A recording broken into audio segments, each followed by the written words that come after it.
में आवश्यक दिशा निर्देश मार्गदर्शन देने की बात है सर। आज यहाँ शांति समिति की बैठक में यहाँ उपस्थित सभी पदाधिकारीगण, सभी शांति समिति के विभिन्न थानों से आए हुए सम्मानित सदस्यगण, विभिन्न जनप्रतिनिधि,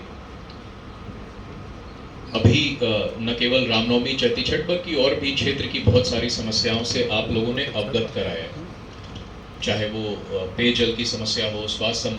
तो रामनवमी के लिए मुख्यतः ये बैठक आयोजित की गई थी, परंतु आपके भी सभी जो भी क्षेत्र के और बाकी हैं उन सभी को यहाँ पर नोट कर लिया गया है और करस्पॉन्डिंग डिपार्टमेंट से उसका फॉलोअप भी किया जाएगा। जैसे एक सदस्य बता रहे थे, तो यहाँ पर परिवहन विभाग भी हमेशा लोगों के बीच ये मैसेज देता है कि आप गुड समैरिटन बनिए। समैरिटन कहते हैं एक अच्छे नागरिक को, यानी कि जो गोल्डन आवर्स होता है, मतलब दुर्घटना होने के कुछ समय तक अगर आप किसी व्यक्ति को तुरंत उपचार के लिए ले जाएं तो उसकी जान बच सकती है। इसी को गोल्डन आवर कहते हैं और जो ये करता है उसको गुड समैरिटन कहते हैं। और सरकार का प्रावधान है उसके लिए लोगों को सम्मानित और पुरस्कृत करने का।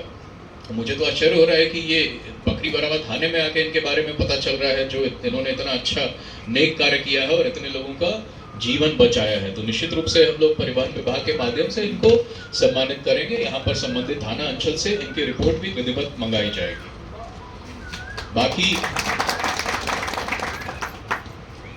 बाकी जो पर्व है, अब जब भी हम शांति समिति की बैठकों में जाते हैं या जिला स्तर पे जो बैठक होती है तो उसमें सब कुछ अच्छा बताया जाता है, पर मुख्यालय की जब बैठक होती है तो बहुत अफसोस होता है ये सुन करके कि नवादा जिले को सबसे संवेदनशील जिलों में चिन्हित किया जाता है। तो हमें ये जो संवेदनशील जिला वाला जो टैग है, टैग क्या कहें इसको, एक दाग कहें, ये दाग हमें मिटाना है। और ये दाग एक त्योहार से अच्छे से कर देने से नहीं मिटेगा। ये जब कई वर्षों तक एक श्रृंखला बनाएंगे बिना किसी विवाद के, अपने हर एक धर्म के हर एक पर्व त्योहार को निष्पादित करने की, बिताने की, तभी हमसे नवादा जिले पर से ये संवेदनशीलता का टैग हटेगा। तो इसीलिए हम लोग आपस में बैठकर ये चर्चा करते हैं कि आपसे कुछ सुझाव हो, प्रशासन के द्वारा क्या एहतियात बरतने के जो शर्तें हैं वो आपको बताई जाए, ताकि किसी को भी ये नहीं हो कि हमें ये जानकारी नहीं थी या हम इससे अनभिज्ञ थे। क्योंकि देखिए, जितनी भी बातें कही गई, ऐसा तो नहीं है कि कोई पहली बार बताई जा रही है चलिए वीडियोग्राफी एक नया एडिशन होगा, पर क्यों आखिरकार वीडियोग्राफी कराई जा रही है? वीडियोग्राफी कराई जा रही है कि हम कल को अगर कोई उपद्रव करता है तो उसको चिन्हित करके कार्रवाई करें, पर हम क्यों ना वैसी स्थिति आने ही नहीं दें। मतलब हम त्योहारों को एक तरह से प्रशासन का त्योहार बनाते जा रहे हैं। देखिए, आप जितनी शर्तें हैं इसमें त्योहार कहाँ रहा? त्योहार का मतलब फेस्टिवल होता है, मतलब फेस्टिविटी यानी खुशी से संबंधित, पर ये तो एक प्रशासनिक एक्सरसाइज में बदलते जा रहा है। तो ये हम सभी को बतौर समाज सोचने की जरूरत है कि हम अपने त्योहार को एक प्रशासनिक एक्टिविटी, जिसमें फ्लैग मार्च करना पड़े, ड्रिल करना पड़े, ये नियम कानून लाइसेंस, ये त्योहार में ये सब शब्द अच्छे लगते हैं, पर यही अब आज के दिन में हमारी स्थिति है। तो इससे ये मैं आपके लिए नहीं कह रहा हूँ, आप तो समाज के सबसे प्रबुद्ध लोग हैं जो कि प्रशासन के एक्सटेंडेड आर्म, प्रशासन के विंग के तौर पे कार्य करते हैं, आप प्रशासन से जुड़े हुए हैं, पर आपके माध्यम से ये मैसेज हमारे बृहद समाज के लिए है। और खास तौर पे देखिए हम क्या मनाने जा रहे हैं, रामनवमी। राम सभी के आराध्य हैं, और जब हम जय श्री राम या राम का नाम लेते हैं तो जैसे एसडीओ साहब भी बता रहे थे, वो युद्ध घोष नहीं है। जब हम अपने आराध्य का स्मरण करते हैं तो हमारे मन में उनसे लीन होने का एक श्रद्धा भाव होता है, एक अहंकार नहीं होता है, एक आक्रामकता नहीं होती है। आप साकेत आप में से कुछ लोगों ने पढ़ी होगी, मैथिली शरण गुप्त की, वो अपने पुस्तक की शुरुआत करते हैं कि राम तुम्हारा चरित्र स्वयं ही काव्य है, कोई कभी बन जाए सहज संभाव्य है। तो हम ऐसा भाव लेकर क्यों नहीं ये त्योहार मनाएं।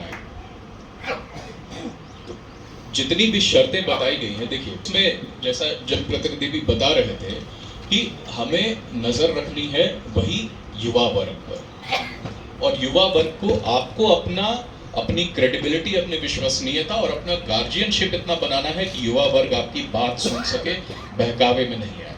उनके पास पूरा जीवन है, या तो सार्थक बनाने को या व्यर्थ करने को, और एक गलती उनके इस जीवन को दूसरी दिशा में ले जा सकती है। तो ये मैसेज हमें उन तक पहुंचाना होगा। प्रशासन की तरफ से प्रिय प्रिवेंटिव एक्शन काफी बड़ी मात्रा में लिया गया है, लगभग पूरे जिले गया है। 600 डीजे चालक हम लोगों ने चिन्हित किए हैं, 450 को पाउंड डाउन कर लिया गया है, 80 से 100 के आसपास डीजे जब्त भी हो गए हैं। और अगर कोई भी डीजे चलता हुआ पाया जाएगा तो उसका तो डीजे थाने नहीं पड़ा रहेगा। ये बात भी बहुत सख्ती से प्रशासन ने स्पष्ट कर दी है कि कहीं भी डीजे का नहीं होगा चाल। बाकी जो गानों इत्यादि की भी बात की गई, आप क्या स्लोगन्स वहां पर यूज करेंगे, उन सब का भी एहतियातन हमें प्रिवेंटिव स्क्रीनिंग करना पड़ रहा है। क्योंकि एक बार थोड़ा सा भी गलती की वजह से, चाहे सोशल मीडिया पर कोई भ्रांति फैलाई जाए या किसी के द्वारा कुछ भी ऐसा बहकावे में आकर के अचानक से उद्वेलित होकर के कुछ ऐसा कर दिया जाए, तो उससे कई समय तक फिर बाकी सब लोग वही होगा। कहीं किसी एक गांव में होता है तो क्या होता है, पूरे गांव से सब लोग को भागना पड़ जाता है। जीवन अस्त व्यस्त, रोजगार अस्त व्यस्त, इंटरनेट कट जाता है, व्हाट्सएप पे आप घर पे किसी को बात नहीं कर पाएंगे। पूरा सामान्य जीवन एक छोटी सी भूल चूक या किसी की एक बदमाशी से ऐसा हो जाता है। तो हम सभी को ये प्रयास करना है कि जो हमारी दिनचर्या चल रही है उसको हम आगे के लिए भी सचेत रहें और इस पर्व के दौरान किसी भी तरह का कोई भी गलती नहीं होने पाए। और अगर किसी के द्वारा की भी जाती है तो अक्सर ये देखा जाता है कि समझदारी के ऊपर नासमझदारी हावी होने लगती है। तो जो समझदार लोगों का पगड़ा है वो थोड़ा हल्का होने लगता है। तो भाई इसी के लिए अगर प्रशासन की ही सिर्फ जिम्मेदारी नहीं होगी कि वहां पर समझदारी और लोगों को शांत कराने का काम करे, शांति समिति का औचित्य आप सभी लोगों से जो भी आपके क्षेत्र में जुलूस निकल रहे हैं, जो भी कार्य हो रहा है, उन सभी के साथ आप लोग भी कृपया टैग हो, संबद्ध हो। हम लोग भी वो टैगिंग यहाँ से करेंगे ताकि आप में से 4-5 लोग निश्चित रूप से उस जुलूस के साथ रहें, जैसे हमारे मैजिस्ट्रेट और हमारे पुलिस पदाधिकारी हैं। मुख्यतः देखिए इतनी ही बातें हैं, बस यही है कि एक लाइन में कहा जाए तो झगड़ा झंझट नहीं करना है, पर्व त्योहार को उल्लासपूर्वक शांति से मनाना है। और अंत में मैं पुनः साकेत की ही मैथिली शरण गुप्त जी की लिखी हुई 4 पंक्तियों से अर्थ करूंगा कि राम तुम्हारे इसी धाम में नाम रूप गुण लीला लाभ, इसी देश में जन्म दो हमें लो प्रणाम है नीरज नाभ, धन्य हमारा भूमि भार है जिस पर तुम अवतार धरो, भुक्ति मुक्ति मांगे क्या तुमसे हमें भक्ति दो हे अमिताभ। धन्यवाद।